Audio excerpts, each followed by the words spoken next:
Hello everyone, back to my channel. तो आज आप टाइटल देख के समझ ही चुके हैं कि हम आज किस बारे में बात करने वाले हैं। आज हम मेरे बेटे को जो अपल्स हुआ था उससे रिलेटेड बात करेंगे, क्योंकि मेरे पास काफ़ी न्यू मोम्स और फादर्स के भी मैसेज आए हैं। मुझे इंस्टाग्राम पे भी और फेसबुक पे भी मुझे कमेंट्स मिले हैं कि आपने क्या ट्रीटमेंट किया, कब लिया, क्या किस एज में स्टार्ट किया, मतलब कितने महीने का जब स्टार्ट किया था, कितने महीने तक लिया, स्टिमुलेशन करवाया नहीं करवाया। ये सब डाउट्स हैं कि आपने घर पे क्या किया, और ये सब काफ़ी लोगों को डाउट्स थे, क्वेश्चन थे, माइंड में आते हैं। ऑब्वियसली बात है, आपका बच्चा अगर परेशानी में तो ये डाउट्स और ये क्वेश्चन माइंड में आते हैं। और मेरा बेटा काफ़ी मतलब 99% बिल्कुल ठीक है वो।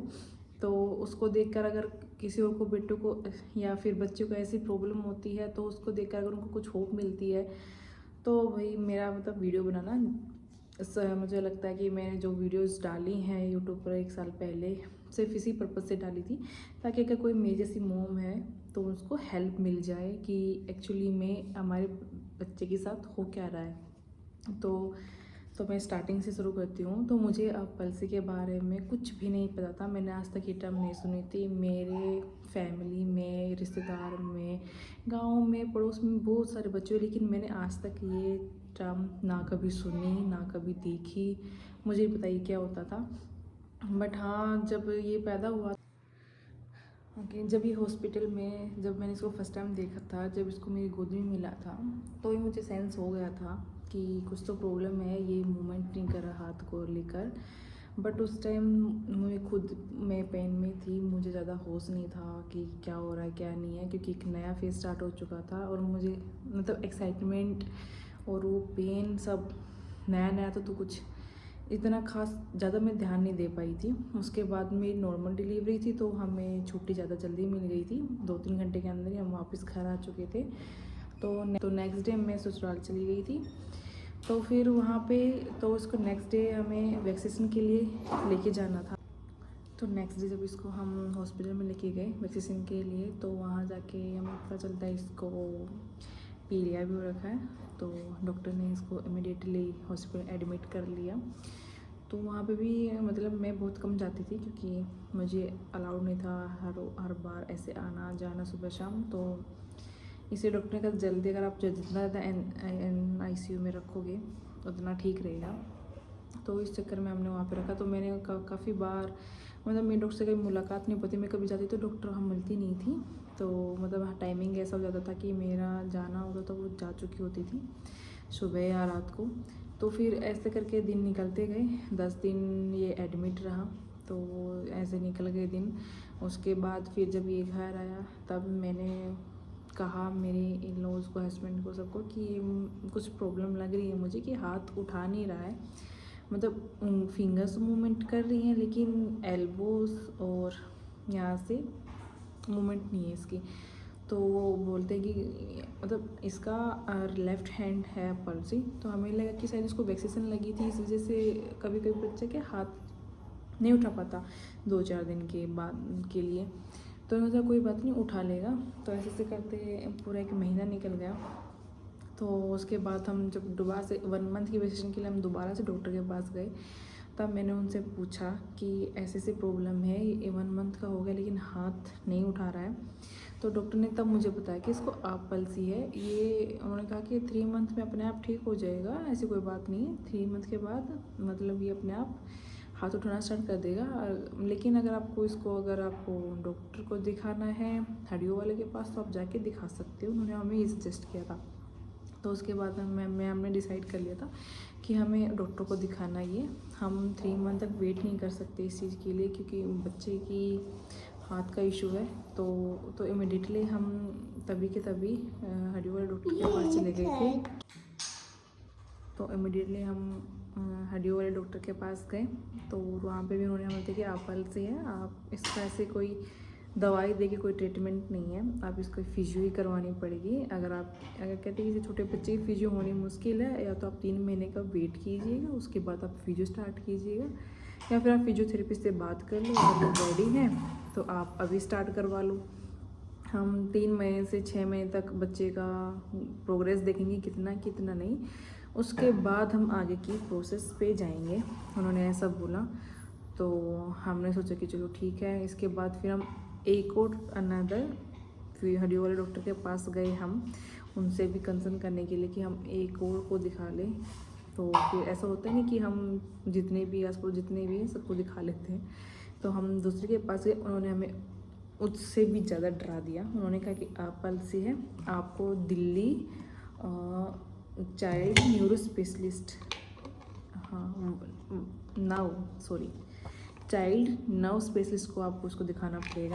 अगर मतलब 6 महीने के बाद ऑपरेशन हो सकता है, मतलब अगर ठीक नहीं हुआ तो फिजियोथेरेपिस्ट स्टिमुलेशन करवाना पड़ेगा। उन्होंने बिल्कुल डरा दिया था, हद से ज़्यादा डरा दिया था। तो यहाँ तक हमने अपॉइंटमेंट भी मतलब सोच ली थी कि हम बुक करवा लेते हैं दिल्ली की। तो हमने दिल्ली की अपॉइंटमेंट के लिए सोचा।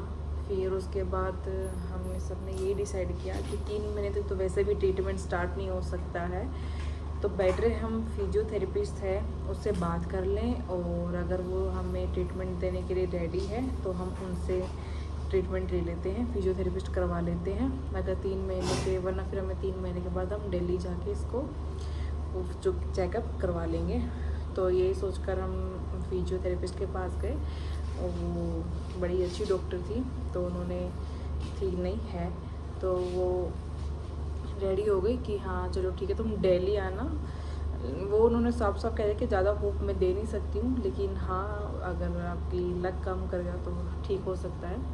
हाँ लेकिन छोटा बच्चा है तो स्टिमुलेशन देने का सवाल ही नहीं होता है। तो जो होगा सिर्फ ओनली फिजियोथेरेपिस्ट ही होगी, उसके बाद देखते हैं क्या होएगा। तो ऐसे करके 1 महीने के बाद हमने इसकी फिजियोथेरेपी स्टार्ट करवा दी थी। हम इसको डेली लेके जाते थे हर रोज़, और ये बहुत रोता था। जब इसकी फिजियोथेरेपी होती थी ये बहुत रोता था। डॉक्टर बोलते इसको दर्द नहीं होता है, जस्ट कि अनईजी है, अनकंफर्टेबल फील करता है, इसलिए वो उसको ज़्यादा रोना हो रहा है। मुझे लगा कि ज़्यादा दर्द ना हो रहा, लेकिन उसको पेन नहीं था कहीं पे भी। तो ऐसे ही हम हर रोज़ लेके जाते। फिर हमने इसका शेड्यूल चेंज कर दिया। जब ये सोता था तो अच्छे से करवा लेता था, तो हम जब ये सोता था उसी टाइम फिजियोथेरेपिस्ट के पास हम लेके जाते थे, और वो अच्छे से हैंडल कर लेती थी इसको। काफ़ी नाइस थी, काफ़ी हम्बल थी वो, मतलब हम्बल है। अगर आप हरियाणा से बिलोंग करते हैं, स्पेशली जींद से, तो मैं हमेशा डॉक्टर सपना है उनका नाम, डॉक्टर सपना, उनको ही रिकमेंडेशन करूँगी अगर आप फिजियो के लिए कहीं पे भी जाना चाहते हो। बहुत हम्बल है, उनके हाथों में एक मैजिक है। Within I think 1 week के अंदर ही इसका इम्प्रूवमेंट हमें दिखने लगा था। तो हमें होप मिली कि चलो अच्छी बात है, हमें होप कि हम फिजियोथेरेपिस्ट के बस ही हम ठीक हो जाइए, हमें आगे प्रोसेस पे जाना ही ना पड़े। तो ऐसे ऐसे करके पूरा हमने इसको 2 महीने तक हमने डेली फिजियोथेरेपी दिलवाई है। और उन्होंने मुझे घर पे कुछ एक्सरसाइज करने के लिए बताई थी, तो वो मैं इसको डेली 4 से 5 बार, कभी 3 बार, कभी 4 बार, जैसा मुझे टाइम या फिर जैसे करवाने देता था वैसे मैं कर देती थी इसकी एक्सरसाइज, और जो इजी थी जो डॉक्टर ने मुझे बताई थी। हाँ फिर वही बात है, फिर हम अपने गांव से हैं तो देसी नुस्खे भी अपनाते रहते हैं। तो किसी ने बोला कि आप इसको कच्चा पूड़ा इन द सेंस, मतलब मीठा चीला होता है, हमारे साइड उसको पूड़ा बोलते हैं, मतलब एक साइड से सीखा हुआ, एक साइड से बिना सीखा वो बांध दो। तो हम वो बांधना स्टार्ट किया। फिर किसी ने बोला कि नहीं वो ठीक नहीं है, तो वो बंद कर दिया। फिर हमने इसको नमक के पानी से सीखना स्टार्ट किया, मतलब गर्म पानी में नमक डाल के, और कंधे से लेकर पूरे हाथ तक हम ऐसे इसको नहलाते टाइम पूरा पानी ऐसे लगाते थे, और इमीडिएटली उसको एक अच्छे से कपड़े से, मोटे से कपड़े से ढक देते थे, कम से कम आधे घंटे के लिए, ताकि वो एज इट इज़ रहे, हवा ना लगे। तो ये भी हमने कंटिन्यू किया। ये तो हमने लगभग 4-5 महीने तक किया तो जिससे मुझे लगता है कुछ तो इम्प्रूवमेंट था ही इसमें उस चीज़ से भी। तो फिर हमने वो भी किया था। और 3-4 महीने के बाद, मतलब 3 महीने का हो गया था, 2 महीने में ट्रीटमेंट लेते हुए था। डॉक्टर ने फिर बोला कि बस अब जितना ठीक होना था ये हो चुका है फ़िलहाल की ट्रीटमेंट से। अब आगे जब ये क्रॉलिंग करेगा, हाथ पे प्रेशर पड़ेगा, दबाव डलेगा, तब उसके बाद आप देखना क्या इम्प्रूवमेंट है। अगर ये तब भी कोई इम्प्रूवमेंट करता है तो आप दोबारा फिर फिजियोथेरेपिस्ट के लिए, तो हम थोड़ी हैवी वाली फिजियो करवाएंगे, वेट वाली। अब तक उन्होंने सिर्फ हाथ से ही इसको एक्सरसाइज करवाई है लगभग, लगभग सारे हाथ से ही करवाई थी। उसके बाद उन्होंने बोला अगर तब भी अगर कोई इम्प्रूवमेंट नहीं होता तो दोबारा लेके आइए, तो हम वेट वाली सारी एक्सरसाइज करवाएंगे। पर थैंक गॉड हमें ज़रूरत नहीं पड़ी, ये अपने आप मतलब अच्छे से हाथ को यूज़ करने लगा। बिल्कुल ऐसे से करते पूरा साल, उन्होंने बोला था पूरा साल आपको ध्यान देना पड़ेगा कि आपके बच्चे का एक हाथ वीक है। तो इसी चक्कर में हमने पूरा साल इस पर ध्यान दिया, मालिश का, कि हाथ को कैसे मूवमेंट कर रहा है, ठीक कर रहा है नहीं कर रहा है, पूरा ध्यान रखते थे हम। लेकिन अब ये बिल्कुल प्रॉपर ठीक है, इक्वली दोनों हाथों को यूज़ करता है।